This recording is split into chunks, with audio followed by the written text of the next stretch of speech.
La conquista de la dualidad simbolizada en la vida y la muerte de Jesús. Saludos mis muy queridos amigos. Dios bendiga a cada uno de ustedes. Bendita sea esta hora.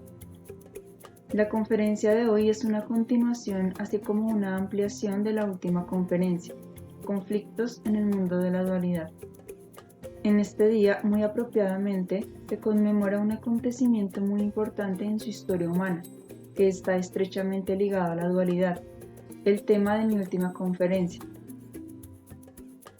En este día, Viernes Santo, Jesucristo llevó su vida a una culminación en medio del mayor sufrimiento y la mayor alegría. Digo esto no solo en un sentido espiritual abstracto o remoto, sino también en un sentido muy humano y concreto. El sufrimiento y la alegría, el placer y el dolor, son dualidades que, a final de cuentas, son solo subdivisiones de la gran dualidad. Vida y muerte, nunca vida o muerte. Una enseñanza espiritual, a menudo malentendida, dice que uno debe elevarse sobre el placer y el dolor. Desde luego, esto es cierto en el sentido final. Sin embargo, no puede producirse huyendo de lo desagradable de la dualidad. Más bien, la trascendencia del placer y el dolor sucede solo aceptando y enfrentando plenamente la dualidad, vida y muerte. Los que no entienden el significado de elevarse por encima del placer y el dolor desean evitar y no atravesar esas experiencias profundas. Sin embargo, solo cuando acepten la muerte en su abierta desnudez, sin huir de ella, podrán vivir verdaderamente. Solo entonces descubrirán que no hay muerte ni dualidad. Aceptarán esto no como fe consoladora a la que se aferren por debilidad y miedo, sino como una experiencia real. Y podrán experimentar esto solo en los asuntos infinitamente grandes y decisivos, cuando aprendan a experimentarlo primero en sus pequeñas muertes diarias. Cuando no se obedece su voluntad y rehuyen el sufrimiento de la manera equivocada y malsana, aumentan la trágica dualidad. Rechazan la muerte y, por lo tanto, en el sentido último, rechazan la vida. La huida de la muerte y el sufrimiento causa la huida de la vida y el placer, a menudo inadvertidamente. No importa cuánto se esmeren por lograr una participación alegre en la vida y el placer, cuando consciente o inconscientemente evitan hacer frente a la muerte y el sufrimiento, el escape será también una huida de la vida y el placer. La verdad es que estos dos escapes siempre van de la mano, y esto naturalmente tiene un efecto muy dañino sobre el alma. La frase de Jesús, "Volveos como niños pequeños", tiene significados en muchos niveles. Uno es que los niños viven y experimentan muy intensamente. Todos sus sentidos y facultades son nuevos y frescos, y todas las experiencias de vida en cualquier nivel de su ser son mucho más intensas que las impresiones, reacciones y experiencias del adulto. Esto es bueno, pues el alma que va por la vida rechazando la experiencia de la vida con todos sus significados, insensibiliza sus facultades de vivir. Es mucho mejor para el desarrollo y el crecimiento de una entidad atravesar muchas alturas y profundidades que construir falsamente una serenidad que rara vez es un desapego verdadero. El desapego se alcanza solo después de que uno ha aceptado todo lo que la vida tiene que ofrecer, incluida la muerte. Algunas personas creen que han llegado a la aceptación genuina cuando en realidad simplemente rechazan el dolor y el sufrimiento y por lo tanto también el placer y la alegría. Estas personas encontrarán en alguna coyuntura de su evolución, sea en esta vida o después, que tienen que regresar al punto en el que huyeron de su experiencia del alma para que puedan aprender la vivencia que han evitado atravesándola completamente. Solo aquellos que han atravesado la experiencia temida llegarán a la verdadera serenidad. El alma cuya serenidad no es real o es artificialmente cultivada está mucho menos desarrollada que la de aquellos que son lo suficientemente valerosos para no huir de la experiencia de vida. pero suele suceder que los primeros creen estar por encima de los segundos, a quienes desprecian por sus altibajos. En efecto, estos altibajos indican que esas personas todavía están profundamente inmersas en la ilusión de los opuestos y de la dualidad. Sin embargo, se enfrentan a la ilusión y batallan con ella, lo cual es honesto y promueve el crecimiento. El valor y la honestidad son tal vez los recursos más importantes en el desarrollo de uno. Si hacen frente a su sufrimiento y alegría, crecerán. La persona que rehúye el sufrimiento, negándolo, jamás enfrentándolo y temiéndolo de manera irracional más allá de sus verdaderas dimensiones, tiene inevitablemente el mismo miedo de la felicidad y la realización. Algunas veces en el pasado hablé del miedo a la felicidad y la realización. Desde entonces, muchos de mis amigos han visto que esto es cierto. Cuando la felicidad está lejos y parece inalcanzable, pueden anhelarla sin peligro. Empero, si se observan atentamente, verán que cuando se acercan a ella la rehuyen, así como rehuyen el sufrimiento. Y como el sufrimiento y el dolor, o la vida y la muerte, están conectados y son en realidad una y la misma cosa, su felicidad y su placer también están conectados con su actitud hacia la muerte y el sufrimiento.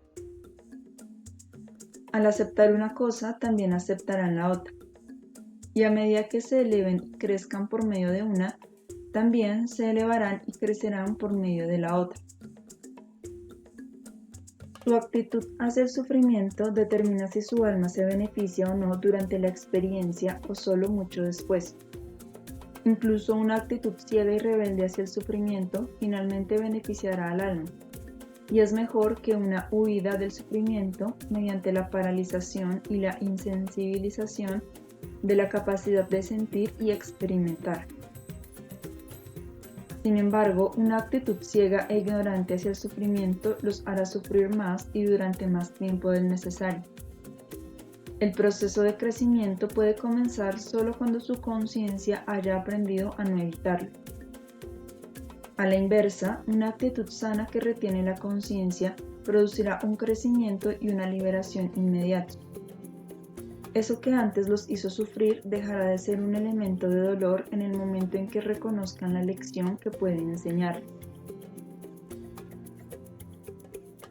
De ninguna manera significa esto que deben escoger deliberadamente el sufrimiento y rechazar la felicidad en la falsa creencia de que el placer y la alegría son contrarios a la voluntad de Dios. Muchas religiones enseñan este error. La manera sana de enfrentar el sufrimiento es quizás la clave más importante de la vida. Si lo encaran de manera abierta y de todo corazón, y si están dispuestos a aprender de él, manteniendo al mismo tiempo su razón y sus facultades intactas, aunque emocionalmente estén sumidos en la oscuridad, la rebeldía, la cobardía y la autoconmiseración, el resultado será la felicidad en la medida en que hayan crecido gracias al sufrimiento que atravesaron. Si el sufrimiento insensibiliza su alma, deberá seguirle más sufrimiento, aunque tal vez en una forma diferente, hasta que ya no permitan que su alma se insensibilice por él. Entonces toda su personalidad se reavivará gracias a una mayor conciencia de ustedes mismos. En su manera de enfocar el sufrimiento, el espíritu que busca crecer se enfrenta a una confusión específica. Muchas personas conscientes de sí mismas entienden que el sufrimiento es autocreado. Su comprensión de esto, ya sea vaga o profunda, los hace desesperarse siempre que se topan con el sufrimiento, aunque solo sea por la frustración de no saber al instante mediante qué actitud o acción específica lo crearon. No tener este conocimiento los hace temer que esta causa oculta pueda traerles más sufrimiento. Como se impacientan, ya sea consciente o inconscientemente, porque no saben, sabotean todos sus intentos de identificar la causa. Lo que se hace con impaciencia, prisa, frustración o miedo, inevitablemente retrasa el proceso de la actividad.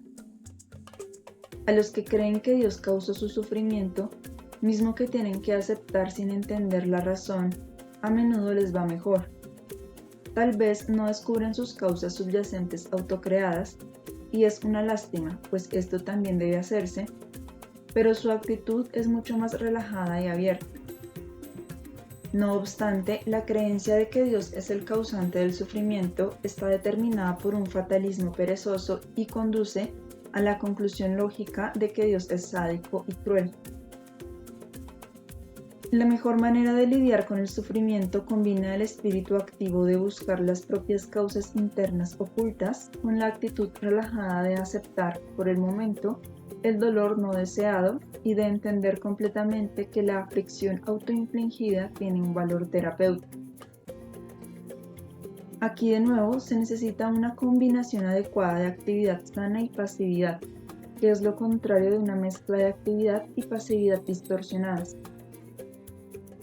No pueden resolver verdaderamente el aparente misterio del sufrimiento en la vida si no resuelven sus propios problemas producidos por una actitud defectuosa hacia la vida y la muerte, el placer y el dolor. ¿Cómo pueden enfrentar las condiciones de la vida a menos que se encaren en sus conflictos, actitudes y creencias más íntimos y ocultos y entiendan el verdadero significado de sus reacciones? Cada vez que se sientan perturbados, averigüen qué quieren o qué temen. Vayan más allá del razonamiento superficial, de los deseos y temores superficiales que son, en realidad, solo un síntoma de su manera específica de huir de la muerte y el sufrimiento y por lo tanto de la vida y la felicidad. Si empiezan por abordar los grandes temas generales, nunca llegarán a ningún lado.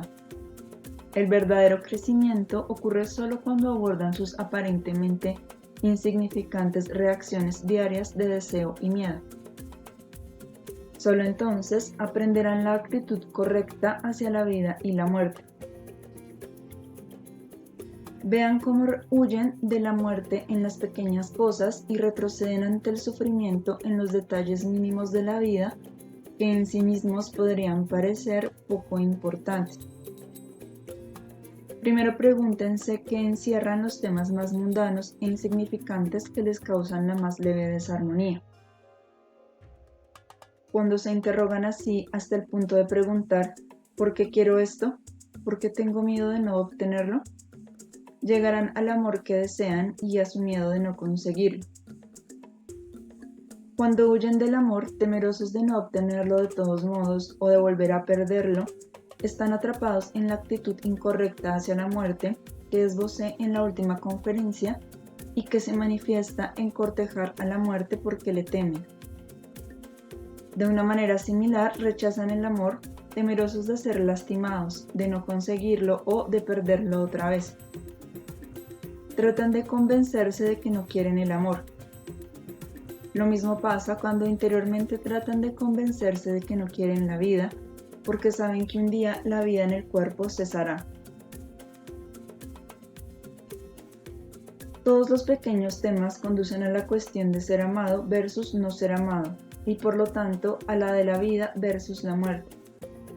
Cuando por el temor de no obtener lo que realmente quieren, escogen deliberadamente lo que no quieren, crean una condición malsana y de insensibilidad en su alma. Es malsana porque no reconocen abiertamente ante ustedes mismos que realmente desean el amor y la vida, y que en realidad tienen miedo de no obtener ni el amor ni la vida eterna. Esta condición es malsana porque se niegan a sí mismos lo que podrían tener, aunque no sea en el grado en que lo desean. Tal vez no obtengan el tipo de amor que desean, exclusivo, ilimitado, garantizado con la certeza absoluta de que jamás volverán a perderlo. Pero como cualesquiera limitaciones de su deseo, crearían una frustración insoportable de su creencia exagerada de que la no realización de su deseo es insoportable, pierden el amor que sí podrían tener rechazándolo por completo. Así que empeoran las cosas. De la misma manera, su deseo de no morir nunca los hace rechazar la vida. Puede encontrarse el origen de todas sus reacciones y problemas cotidianos en estos temas básicos. Por lo tanto, estos temas básicos tendrán un significado y una aplicación personales para ustedes. Este es el paso importante que necesitan dar en su desarrollo. A este respecto, lo más importante es que con mucha frecuencia no se dan cuenta de que a lo que temen es a la muerte y al sufrimiento. El rechazo del amor significa ambas cosas, y esto es lo que tienen que descubrir primero. Solo entonces pueden adoptar una actitud sana hacia la muerte. Hacia afuera pueden no estar conscientes de este miedo, pero en lo más profundo de su interior tal vez todavía esté presente, aunque solo sea en una pequeña medida. Enfréntense en ustedes mismos a ese lugar donde aún temen.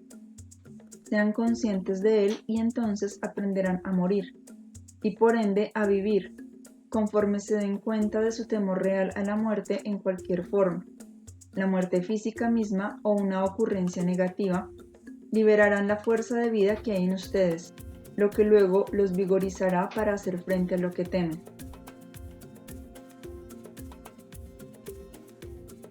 La vida de Jesucristo simboliza esta antiquísima verdad de una manera maravillosa. Ha sido conocida por todos los sabios y los grandes buscadores de la verdad de todos los tiempos. Está representada en muchas filosofías, religiones y mitos. Cristo la ha simbolizado en su vida y su muerte, pues Jesús se enfrentó a su muerte con el mismo espíritu que he explicado aquí. Muchos de los dichos y declaraciones de Jesús no fueron registrados y transmitidos a la posteridad, especialmente los que no entendían las personas, porque, dada la limitada comprensión de la humanidad, parecían contradecir sus otras enseñanzas. Sin embargo, no es mera coincidencia que sus últimas palabras fueran registradas y transmitidas a la humanidad, a pesar de que parecían tan enormemente contrarias a lo que las personas creían de Jesús y querían ver en él. Las últimas palabras de Jesús en la cruz expresaban su duda y su temor de haber sido abandonado por Dios. Esto ha desconcertado a muchas personas. ¿Cómo podía dudar y temer ese gran espíritu? La ilusión y la idealización humanas habrían preferido que Jesús muriera en una gloria de fe sin las dudas y temores humanos que expresó en la hora de la culminación de su sufrimiento. Fue muy importante que estas palabras se transmitieran a la humanidad. Como cada faceta de la vida y la muerte de Jesús tiene un profundo significado simbólico para los problemas personales de la humanidad, también estas palabras deben de tener importancia. Solo pueden entenderse plenamente si se comprende el significado de esta conferencia y de la anterior. En su última hora, Jesús olvidó todo lo que había sabido, todas las revelaciones y las percepciones que había adquirido. ¿No les ha ocurrido a cada uno de ustedes en cierto grado, en horas de depresión y ansiedad, que aun cuando su memoria intelectual retenía lo que han aprendido y conocido, no tenían el dominio de este conocimiento? Su alma estaba en una noche oscura de incredulidad y duda. Engañarse acerca de este estado de ánimo y no reconocer cómo se sentían verdaderamente no es la solución correcta. Sentir culpa y orgullo mientras piensan no debería sentirme y pensar así, solo conduce a un autoengaño que retrasa su salida de la oscuridad. Jesús ilustró esto muy claramente. Él, el más grande de todos los espíritus creados, también tuvo dudas. También perdió la fe por un momento, pero lo reconoció y no lo ocultó ni de sí mismo ni de los demás. ¿Qué significa eso? Significa el miedo escueto y crudo de lo desconocido, la muerte, y el intenso sufrimiento del dolor físico, mental y espiritual. Jesús los enfrentó de lleno, sin simulación, sin autoengaño, sin mentir a los que tenían fe en él. Fue veraz hasta en su último momento. Muchos maestros o autoridades espirituales vacilarían para admitir momentos de miedo y duda, se sentirían avergonzados y temerosos de desprestigiarse con los discípulos. Este miedo básico suele racionalizarse mediante explicaciones aceptables. El maestro puede justificar esta falsedad con la actitud aparentemente encomiable de que no quiere decepcionar ni debilitar a sus discípulos. Pero, de hecho, La falta de veracidad es lo que decepciona a otros. La veracidad de Jesús no decepcionó a nadie, aun cuando no podían entender cómo era posible que el Maestro experimentara dudas en su hora de muerte. Muchos no sabían que en esta misma duda y miedo había una importante directiva y lección para todos. Pero aunque no entendieron conscientemente, por dentro se sintieron más fortalecidos que nunca, porque la verdad va directamente al corazón y al alma, aun si en ocasiones elude al cerebro.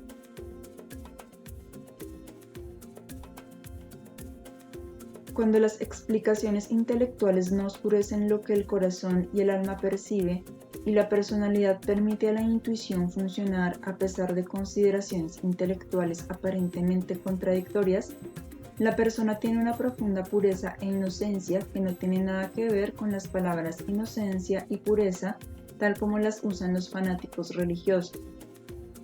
La persona que tiene esta inocencia y pureza adopta la actitud del niño que Jesús recomendó. El consejo de Jesús de volverse como niños pequeños alaba la disposición de los niños de experimentar la vida intensamente. Los discípulos de Jesús tienen esta cualidad. También experimentan con plenitud. Y Jesucristo mismo mostró esto ampliamente en su vida y en su muerte. Atravesó su sufrimiento al máximo, sin restricciones, sin vergüenza de admitir sus dudas y su miedo, su dolor y su vulnerabilidad. Solo los que tienen esta gran apertura infantil pueden experimentar la verdadera alegría. Jesús demostró esto no solo durante su vida, sino también mediante su reaparición en espíritu, pero de eso muy poco quedó registrado. De nuevo, como ocurre tan a menudo, este factor se malentiende o no se entiende por completo.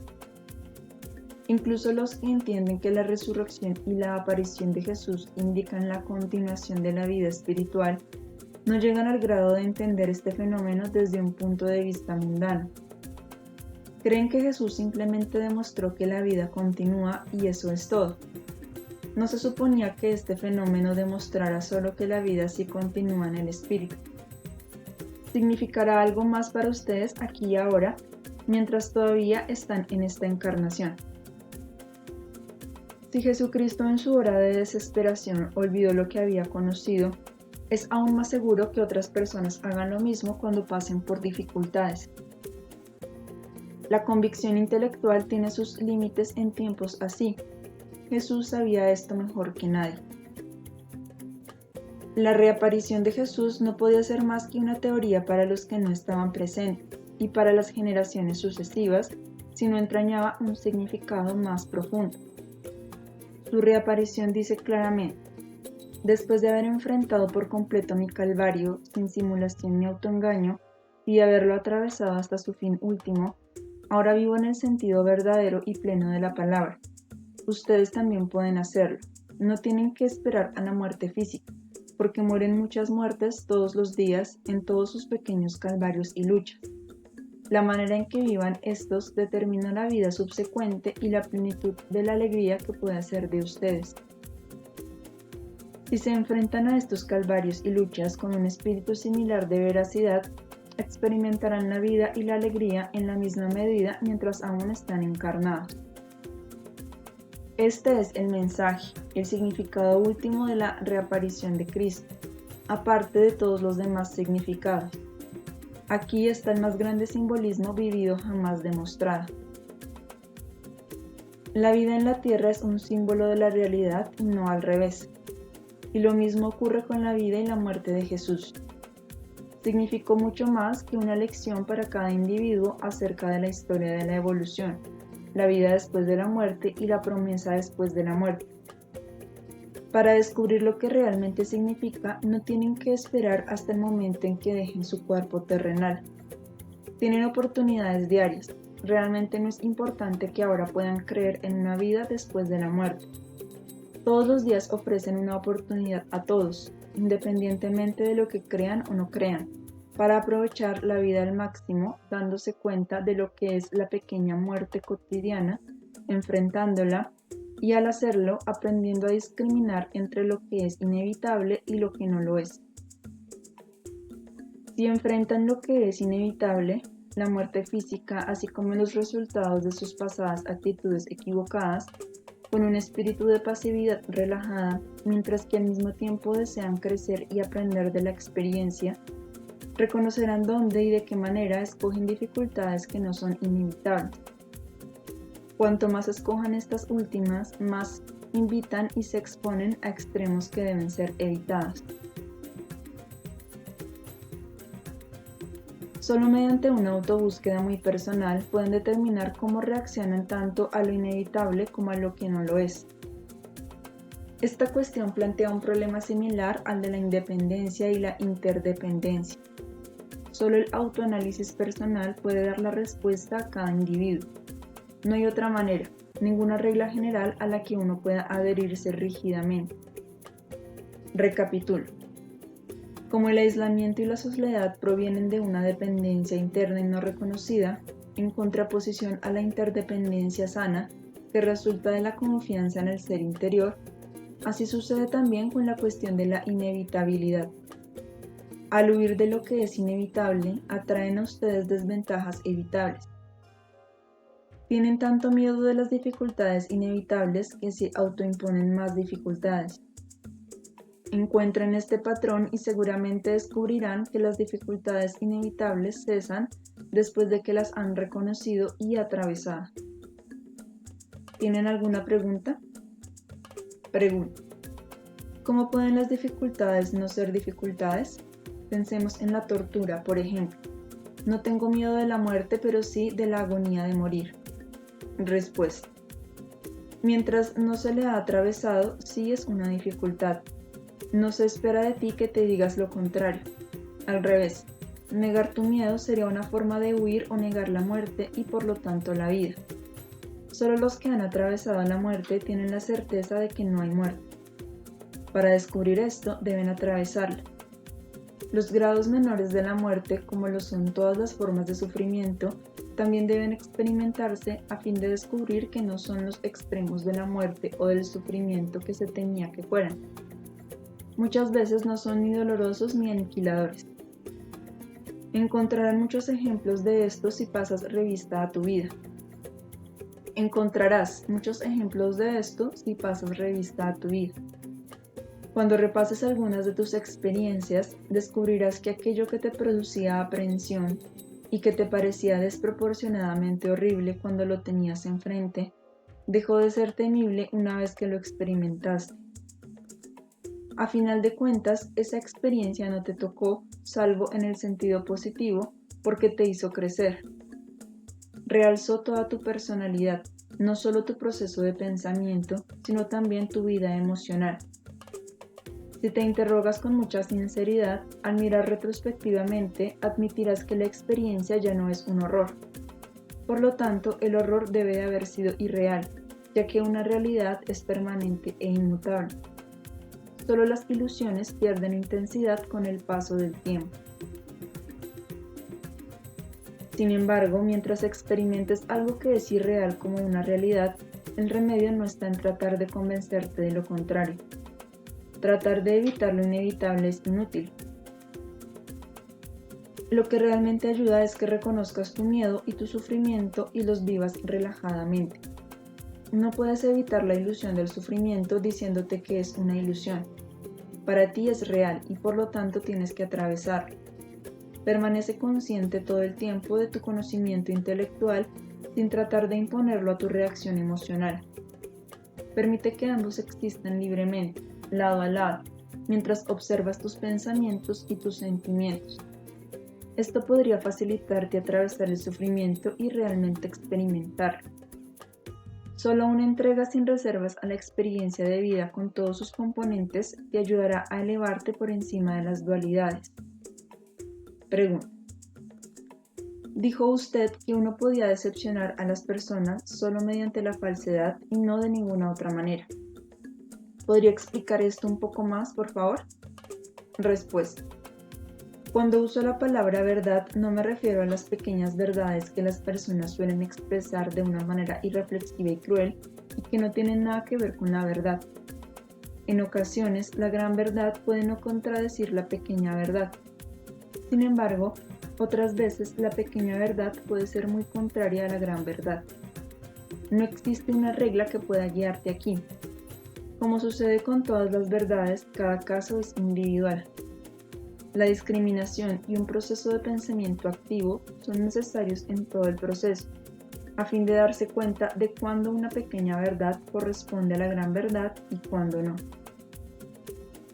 Las propias motivaciones brindan la respuesta real a esta pregunta. Si uno es honesto consigo mismo, puede detectar que las pequeñas verdades proceden de un defecto o debilidad, sea esta el orgullo, la vanidad, el voluntarismo, la rebeldía, la inseguridad, la frustración o cualquier otra cosa. Aun si estos motivos internos están tapados por razones más válidas, eso no elimina la existencia de la corriente subyacente que determina el resultado. Pero cuando eres veraz contigo mismo, no puedes, a final de cuentas, decepcionar a nadie. Adquirir esta veracidad con el ser es, después de todo, el objetivo de tu autobúsqueda en este patchwork. Pregunta. Me gustaría preguntar por qué la Iglesia hace tanto énfasis en la resurrección corporal de Jesucristo. ¿Cuál es su opinión de esto? Respuesta. Aquí hay dos aspectos, uno de los cuales comenté en el pasado. Acerca del primer aspecto, repito brevemente que es un concepto erróneo que nace del temor inherente a la muerte física. La gente quiere creer en una continuación física de la vida. Por lo tanto, necesitan interpretar la reaparición de Jesucristo como resurrección física. El otro aspecto tiene un significado mucho más profundo y amplio. Contiene la sabiduría y la verdad más profundas, pero en forma simbólica. Ya expliqué este simbolismo extensamente en la conferencia anterior. La resurrección de Jesucristo enseña simbólicamente que si no huyes de tu miedo a la muerte, el sufrimiento y lo desconocido, sino que los atraviesas, verdaderamente tendrás vida en su sentido más profundo mientras estés aún en el cuerpo. La vida pura y auténtica solo puede tenerse si se enfrenta de lleno a la muerte. Al usar la palabra puro, no sugiero lo que generalmente se entiende por pureza, un estado insípido que rechaza el cuerpo. El cuerpo es parte del espíritu y el espíritu es parte del cuerpo. Ambos forman un todo. Por eso Jesucristo apareció como cuerpo humano, para mostrar que el cuerpo no debe ser rechazado ni negado. Si aceptas la muerte, resucitarás en la vida, en el cuerpo, por la fuerza vital fluida que te hará experimentar verdaderamente el placer y la alegría en todos los niveles de tu ser, incluido el nivel físico. ¿Te queda claro? Pregunta. Sí, pero lo que dice usted de la falacia de esta manera de pensar lo llevaría a uno a concluir que las partes del Evangelio que describen la llegada de los discípulos a la tumba como una historia de promesa son enteramente falsas y no un relato verídico. Respuesta. No, de ninguna manera. Cuando Jesús se apareció a sus discípulos, sus amados, ocurrió un fenómeno que siempre se ha conocido y seguirá conociéndose si se dan ciertas circunstancias. En el tiempo y la edad de ustedes se llama, creo, materialización de la sustancia espiritual. Es una condensación de la materia espiritual, como también lo es toda la vida física. Pero el hecho de que esto haya ocurrido encierra un profundo significado filosófico y psicológico que generalmente se ignora. El significado es, como lo he explicado, que si enfrentas la vida y la muerte, no puedes morir. Entonces vivirás en el verdadero sentido de la palabra. Por lo tanto, lo que los discípulos vieron fue real, aunque la mayoría de ellos no entendieron el significado y el propósito del evento, aun cuando Jesús trató de explicarlo entonces, como lo había hecho muchas veces antes. Hubo algunos que entendieron, aunque no todos. Los que no, lo tomaron simplemente como un fenómeno que en sí no era único. Pregunta. Bueno, a quienes no creemos conscientemente en la existencia después de la muerte y no deseamos mucho esa existencia después de la muerte, nos gusta disfrutar y gozar de esta vida física presente. Me refiero al cuerpo y a los placeres y sensaciones del cuerpo. Me gustaría hacer una pregunta con respecto a personas así. Dado el talento y cierta personalidad, incluida la necesidad de sublimar, ¿es el deseo de producir arte y mediante esa creación inmortalizarse lo mismo que una creencia en la vida después de la muerte? No estoy preguntando si hay vida después de la muerte. Respuesta. Sé que no lo estás haciendo y no voy a tratar de responder a eso porque lo que yo o cualquiera pudiera decir no sería relevante.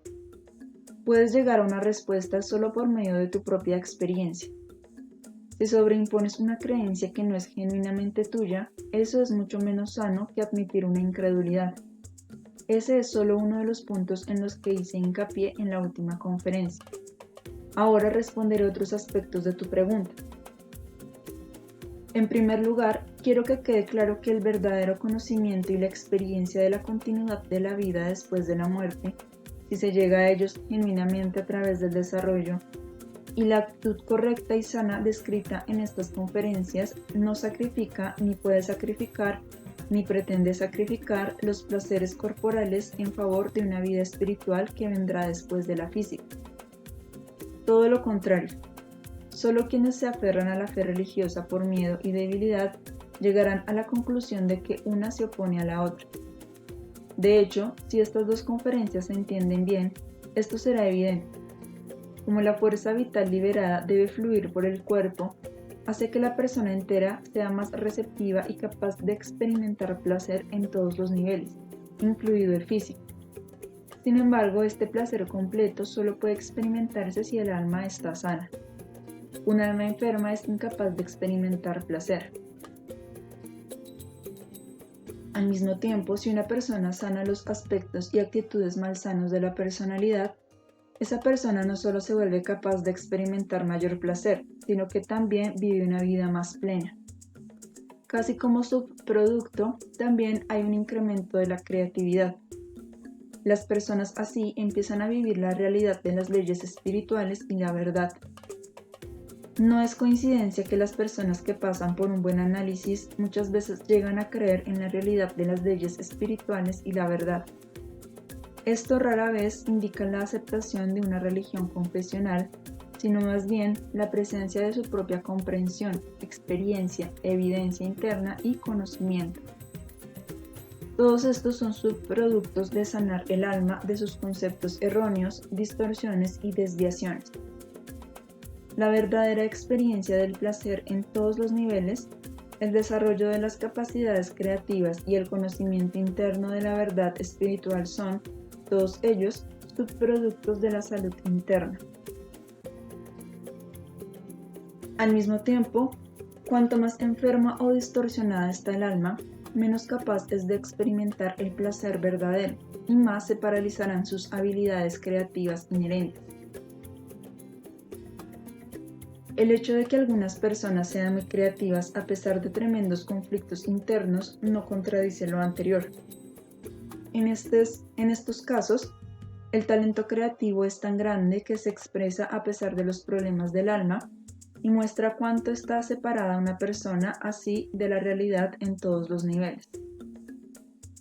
Esto significa no solo que se hace caso omiso de las leyes cósmicas y la verdad espiritual, sino que la realidad, tal como se manifiesta en este plano terrenal, también se ignora. El deseo de inmortalidad a través del arte es solo otra variación del anhelo de la entidad humana de una vida eterna y su lucha contra la muerte. Una persona será un fanático religioso que ha aceptado una creencia por miedo y debilidad y no por medio del conocimiento interno.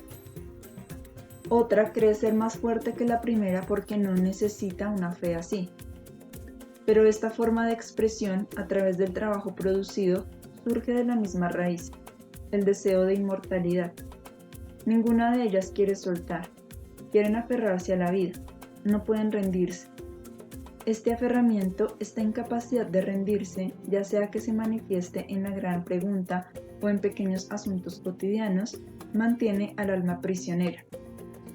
Evita el crecimiento, produce alguna forma de estancamiento en todos los niveles de la personalidad. Solo la generosa libertad que nace de rendirse y caminar hacia lo desconocido, sin ninguna garantía de conservar lo que uno aprecia, puede producir un verdadero crecimiento.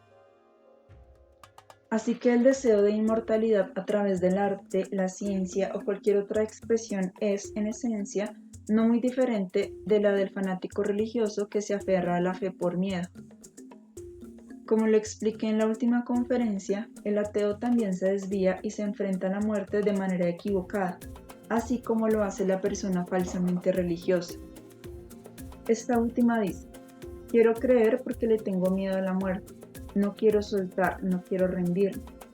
Y el ateo dice: la persona que cree es débil, yo soy mucho más fuerte, no necesito todo eso. Pero esta persona también desea la inmortalidad y cree que una demostración de fuerza es buscar la inmortalidad a través de la creación. Es otra manera de aferrarse a la vida y luchar contra la muerte. Este tipo de persona tiene tanto miedo de dejar de existir que no se arriesga a creer y después decepcionarse si los fanáticos religiosos están equivocados. Ambos tipos son incapaces de reconocer que no saben y que tienen que aceptar lo desconocido.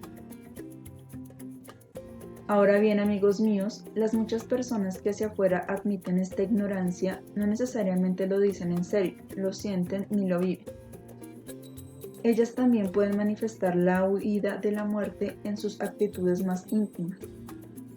No es lo que uno profesa y lo que cree lo que determina una actitud sana. Esa es solo una indicación.